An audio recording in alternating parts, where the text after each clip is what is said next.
জনসংযোগে বেরিয়ে বিক্ষোভের মুখে পড়লেন বিধায়ক।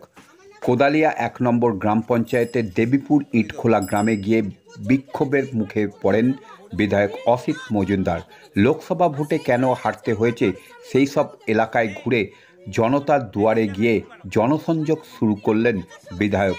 ইটখোলা গ্রামে মানুষের কাছে বিধায়ককে শুনতে হয় কোনো কাজ হয়নি, পঞ্চায়েত সদস্য প্রধান কোনো কাজ করেনি, ড্রেন, রাস্তা, নিকাশি, আলো, আবাস চাহিদা মতন পূরণ হয়নি।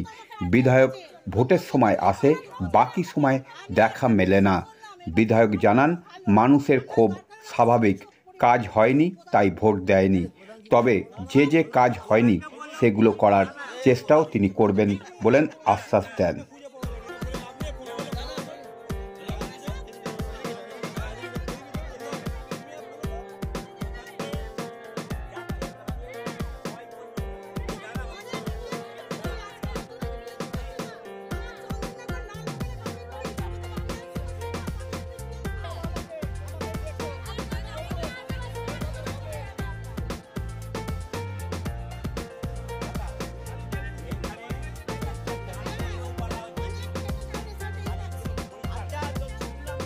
জানালেন বিধায়ককে, কি বলবেন যে এলাকার অনুন্নয়ন নিয়ে একটা ক্ষোভ প্রকাশ করলেন দেখলাম? হ্যাঁ, এলাকাটা উন্নতি হচ্ছে না, তাই চাইছি একটু আমাদের রাস্তাঘাট হোক, নর্দমাটা পরিষ্কার পরিচ্ছন্ন, বছরে একবার হলেও অন্তত পরিষ্কার হোক। পরিষ্কারটা যখন হচ্ছে, পরিষ্কারটা ভালো করে হোক। আর হাফ কাজ করে, হাফ চলে যায়, এগুলো যাতে না হয়। আমরা বিধায়ককে এটাই জানালাম। আর আমাদের একটু রাস্তাটা হলে তো ভালোই হয়। এই জঙ্গলের মধ্যে তো বাস করা যায় না। মানে এলাকার উন্নয়ন ঠিকঠাক হচ্ছে না। বিধায়ককে জানালেন? হ্যাঁ, জানালাম। দাদা বললেন দেখবেন, হবে। আচ্ছা, টাইম লাগবে, এক্ষুনি বললে তো এক্ষুনি হবে না, তবে উনি টাইম দিয়ে কথা দিয়েছেন, যখন কাজটা করবেন আশা রাখছি। এই জায়গাটার নাম কি? দেবীপুর ইটখোলা।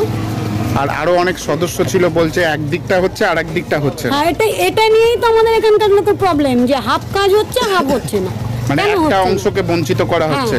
পাড়াটা তো একটাই, ইটখোলা তো একটাই, দুটো নয়। ইটখোলা গ্রাম, হ্যাঁ, একটা দিক হচ্ছে, একটা দিক হচ্ছে না। একটা দিক হচ্ছে না, কি কারণটা কি? সেটাই তো আমরাও জানতে চাইছি যে কারণটা কি। বিধায়ক বলেছেন কিছু, কি আশ্বাস দিলেন? হবে, যে কেন হচ্ছে না উনি দেখবেন। আচ্ছা, মূলত কি কি সমস্যা আছে এখানটা? সমস্যাটা এই যে রাস্তা নেই, নর্দমা আছে, জল নেই, কল আছে, জল পড়ে না, অনেক সমস্যা। আচ্ছা, এগুলো কবে ঠিক হবে? খালি বলেই যায় হবে না, হবে না, হবে হবে। আমরাও আশা রাখছি, উনি কথা দিয়েছেন, নিশ্চয়ই কাজটা করবেন। আপনার নাম? আমার নাম স্বপ্না সর্দার। স্বপ্না সর্দার, স্থানীয় বাসিন্দা? হ্যাঁ, স্থানীয় বাসিন্দা। কোনো দল করেন নাকি? না, কোনো দল নাই, সাধারণ মানুষ হিসেবে থাকতে চাই। অভিযোগ আছে এখানে, ছোট ছোট গলি কাঁচা রয়েছে, ড্রেনের সমস্যা আছে এবং এলাকায় ব্যাপক সাপের উপদ্রব হয়েছে। যে কথাগুলো মানুষ বলছে সেগুলো একদম পুরোপুরি ঠিক, আমার এটা নলেজে ছিল না। এবং যারা এখানে দায়িত্বে আছে পঞ্চায়েতে, তারা আমাকে সঠিক তথ্য দেয়নি।